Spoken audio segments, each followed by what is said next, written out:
Olá, queridos amigos e irmãos, meu nome é Valdemir Marques, eu sou nutricionista do Projeto Avise e estou aqui hoje convidado pelo IAG para conversarmos um pouco nesse momento de saúde. O tema de nossa palestra hoje é inflamações do trato intestinal. Nessas inflamações nós temos síndrome do intestino irritável, que como o nome fala é uma síndrome, mas os principais sintomas dela seriam dores abdominais, cólicas e diarreias frequentes. Vamos conversar um pouquinho também sobre diverticulite. A diverticulite são pequenas bolsinhas que se formam no intestino. Muitas pessoas têm, no caso da diverticulose, não sabem. E quando elas inflamam, aí sim você tem um quadro de diverticulite, que também apresenta com cólicas e com diarreias. O outro que nós vamos estar falando hoje, um pouco também, é sobre a colite, que é uma úlcera no colo, e a retocolite, que é uma úlcera no reto. São inflamações da parede intestinal. E a última, mais grave, é a doença de Crohn, uma inflamação crônica do intestino, que nesse caso, muitas vezes, os médicos acabam indicando a retirada, da parte comprometida de parte do colo do intestino. Nós vamos primeiro falar quais são as causas, o que leva a essas inflamações do intestino. Como o nome fala, colite nervosa, retocolite nervosa, o sistema nervoso, como na gastrite, também está envolvido, pelo mesmo mecanismo. A pessoa fica muito ansiosa ou muito nervosa, há uma mutilação, uma movimentação do sistema nervoso, do nervo vago, e ele acaba irrigando muito o intestino e acaba gerando essas inflamações. Mas como também eu falei no outro vídeo da gastrite, a dieta, nossos costumes, nossos hábitos alimentares, tem muito a ver com essas crises. E hoje nós vamos estar conversando um pouquinho sobre isso. Falando sobre alimentos irritantes, vamos começar com a lactose. A lactose é o açúcar do leite e nós temos uma enzima que se chama lactase. A nossa lactase é que quebra a lactose.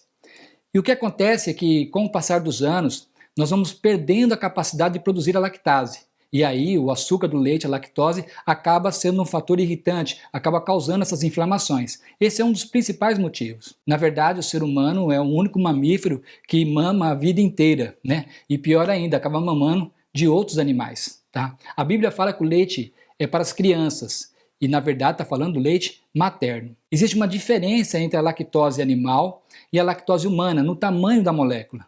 E a nossa enzima lactase, ela vai quebrar a lactose até onde quebraria a humana. Então o pedacinho de lactose que sobra acaba causando microlesões e vai causando essas irritações no intestino e gerando essas inflamações. Então se o paciente apresenta uma dessas patologias, seja colite, seja diverticulite, seja o Crohn, é muito prudente primeiro nós tirarmos o leite. Mas alguns pacientes dizem, bom, então eu vou tomar leite sem lactose. Bom, não existe leite sem lactose. O que existe é um leite onde você pega a lactase animal, coloca no leite para quebrar a lactose. Só que quando você faz isso, você quebrando a lactose, você libera um outro açúcar simples que chama galactose. E a galactose liberada muitas vezes irrita mais o intestino do que a própria lactose. Então o conselho mesmo é nós tirarmos os alimentos que contêm leite. E aí sai todos os derivados do leite, manteiga, produtos de confeitaria, Então a pessoa tem que estar observando quais são os alimentos que contêm leite e retirando da dieta para que ela possa melhorar. Outro alimento que acaba irritando a parede do intestino é uma proteína que tem na farinha, que é o glúten. Com relação ao glúten, nós temos um problema porque a maioria das pessoas que acredita ser intolerante ao glúten, na verdade ela é alérgica, ela tem uma intolerância à lactose. A lactose vai criando uma série de irritações e aí ela começa a não ter capacidade de digerir também o glúten. Se essa pessoa tirar o leite, ela não vai ter problema com o glúten. Mas existem aqueles que realmente são alérgicos ao glúten. E um dos problemas do glúten também é que as pessoas acabam comendo. O glúten é um alimento presente no trigo, na cevada, na farinha de centeio e também na aveia. Ela acaba comendo alimentos com trigo, mas acaba comendo alimentos refinados. E é justamente a falta de fibra que acaba gerando problema. Então se a pessoa está percebendo que ela come uma massa, uma pizza, um pão, um alimento que vem farinha, e ela percebe o desconforto, ela precisa comer esses alimentos de forma integral, que eu acredito que a maioria dos casos ela vai deixar de ter o problema. Mas se mesmo assim ela tiver, aí ela tem que retirar realmente o glúten da alimentação. Outro irritante que acaba inflamando o aparelho intestino, como no caso das gastrites, que nós comentamos no vídeo passado, é a cafeína. A cafeína é irritante de mucosa, tanto na parte alta do aparelho digestivo, que é estômago, esôfago, como também no intestino, ela acaba sendo irritante. Então a cafeína tem que ser tirada da alimentação. Falando em cafeína, de novo caímos nos refrigerantes, mas agora sim, principalmente os à base de cola. E as bebidas cafeinadas. Outro alimento que irrita bastante o aparelho intestino são os condimentos picantes, especialmente a pimenta do reino. Então, se você tem esses desconfortos, tem síndrome do intestino irritável, tem diverticulite, o bom é nós abolirmos, tirarmos totalmente a pimenta de nossa dieta. E o mais agressivo de todos, que é o álcool, ok?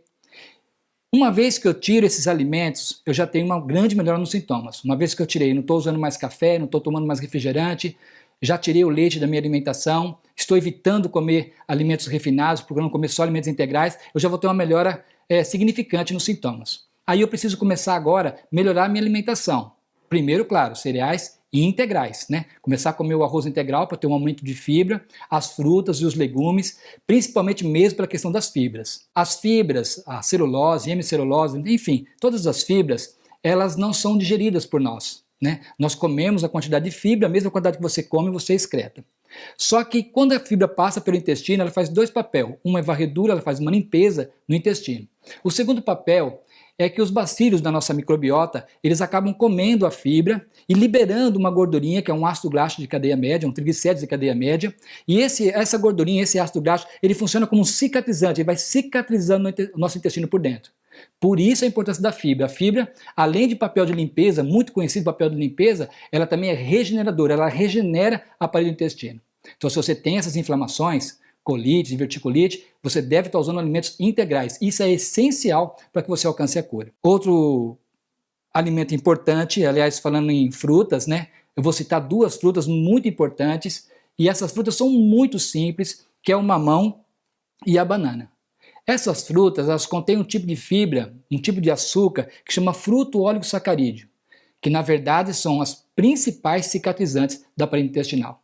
Então, para quem tem doenças inflamatórias do intestino, todas as frutas são saudáveis. O arroz integral é muito saudável, mas o mamão e a banana, vamos dizer assim, seria quase que obrigatório.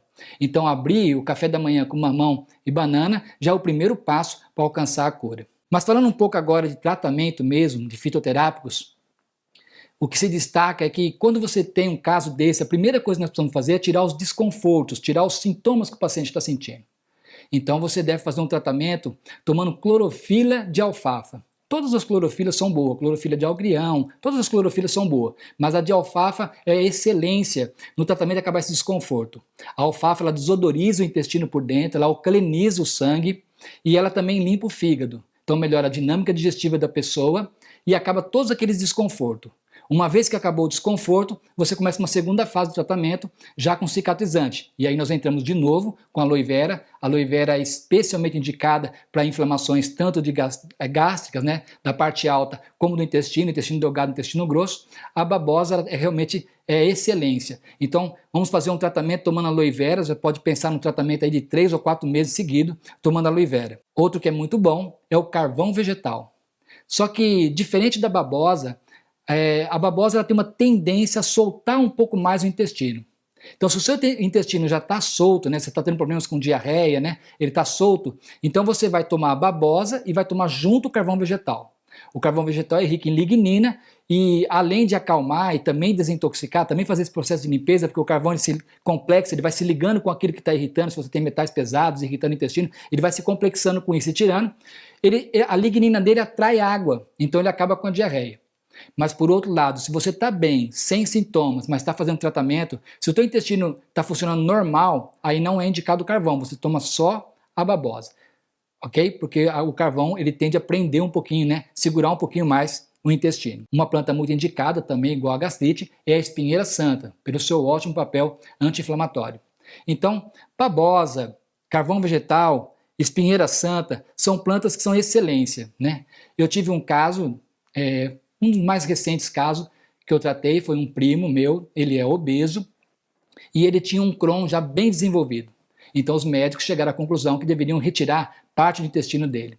Aí ele nos procurou, né? E nós fizemos um tratamento com babosa e ele está muito bem até hoje. Houve uma recuperação. E o próprio médico que acompanhava ele ficou impressionado, falou, nossa, e o médico comentou com ele que também nunca tinha visto um Crohn regenerar. Então, se você tem Crohn, colite, diverticulite, você tem como tratar. Vocês pensem assim, como que essa sacolinha vai voltar ao normal? Ela volta. Essas bolsinhas da diverticulite, elas são muito semelhantes àquelas bolsinhas que formam no canto da boca, quando você tem um trinco e forma uma bolsinha. Ela não cicatriza? O intestino também cicatriza.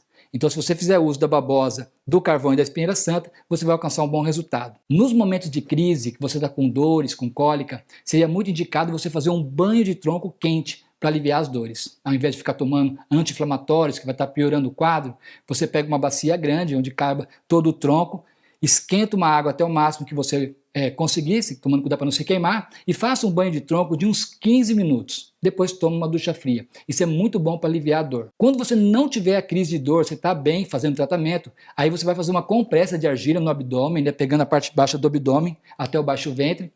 Uma compressa de argila de, vamos colocar assim, uma espessura de quase um dedo, argila em contato com a pele, e você vai fazer essa compressa por mais ou menos de 1 a 2 horas à noite, todos os dias. Mas se tiver dor, faça o banho de assento quente. Sem dor, coloca argila, que ela é fria, ok? E se você fizer esse tratamento, acredito que em 2, 3, 4 meses você vai ter o problema resolvido. Mas é claro, você vai ter que continuar essa dieta praticamente para o resto da vida. Então esses alimentos irritantes, você precisa realmente tirar da sua alimentação e buscar ter uma alimentação saudável. Se você gostou desse vídeo, compartilhe com seus amigos, aliás, o máximo que você puder. Fique com Deus e até o próximo momento de saúde.